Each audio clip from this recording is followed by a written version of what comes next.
2 की 3 दिवसापूर्वी फक्त मुलाने सांगितलं की आम्ही अशी नाटिका बसवतोय आणि सर आम्हाला मार्गदर्शन करतात. नाटिका कसली, काय चाललंय हे सगळं मी त्यांना विचारल्यावर त्यांनी सांगितलं की तोडणे नावाचा धडा आहे आणि या धड्यावरती आम्ही नाट्यीकरण करणार आहोत, सादरीकरण करणार आहोत. त्यावेळेला खरं म्हणजे तुम्ही नशीबवान आहात की तुम्हाला मराठीला राजभोज सर आहे.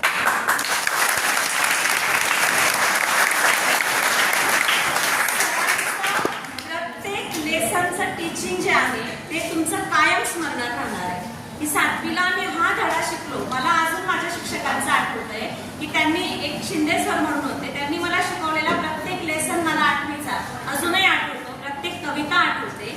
सर त्या पात्रांमध्ये उतरून तुम्हाला ते शिकवत असतात. आणि सगळ्यात महत्त्वाचं म्हणजे या छोट्या छोट्या गोष्टींमुळे विद्यार्थ्यांना स्टेज मिळतं. आपल्याकडे विद्यार्थी संख्या एवढी जास्त आहे, प्रत्येकाला स्टेज मिळेल का?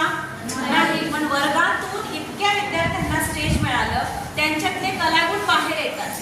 या प्रसंगातून, छोट्या छोट्या प्रसंगातून या विद्यार्थ्यांमधले कलागुण बाहेर आले. कोण चांगली ऍक्टिंग करू शकतो, कोणाचं वक्तृत्व चांगलं आहे, कोण अगदी लांबपर्यंत आवाज जाईल एवढा परखड आवाजाने बोलू शकतो. तर या प्रत्येक गोष्टीतून मुलांचे कलागुण, तुमच्यातले कलागुण बाहेर येतात. मला सगळ्यांना विनंती आहे की प्रत्येकाने हिरिरीने भाग घ्या.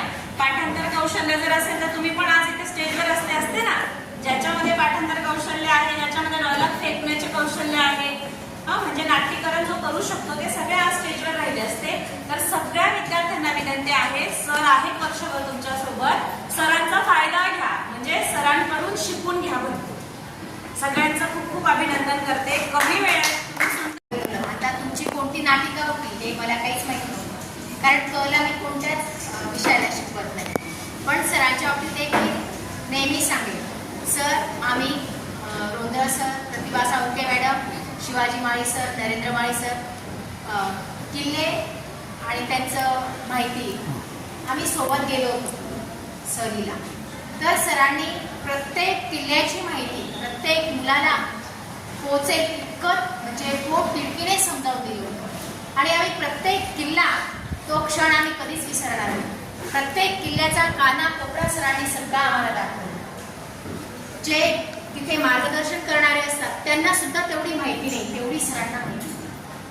आणि ती आमची सहल अतिशय लक्षात राहण्यासारखीच झाली. आणि मॅडमांनी पण आमचं पूर्ण टीमचं आणि विद्यार्थ्यांचं पण कौतुक केलं. आता हा दुसरा अनुभव मी सरांचा पाहिला. सरांनी जी काही म्हणजे 7वीच्या विद्यार्थ्यांकडून जी नाटिका बसून घेतली आणि विद्यार्थ्यांनी पण खूप छान पद्धतीने सादरीकरण केलं. सरांचं हे जे कौशल्य आहे ते खूपच छान. या बाबतीत तर मी सरांचं अभिनंदन करेन आणि तुमचं पण अभिनंदन.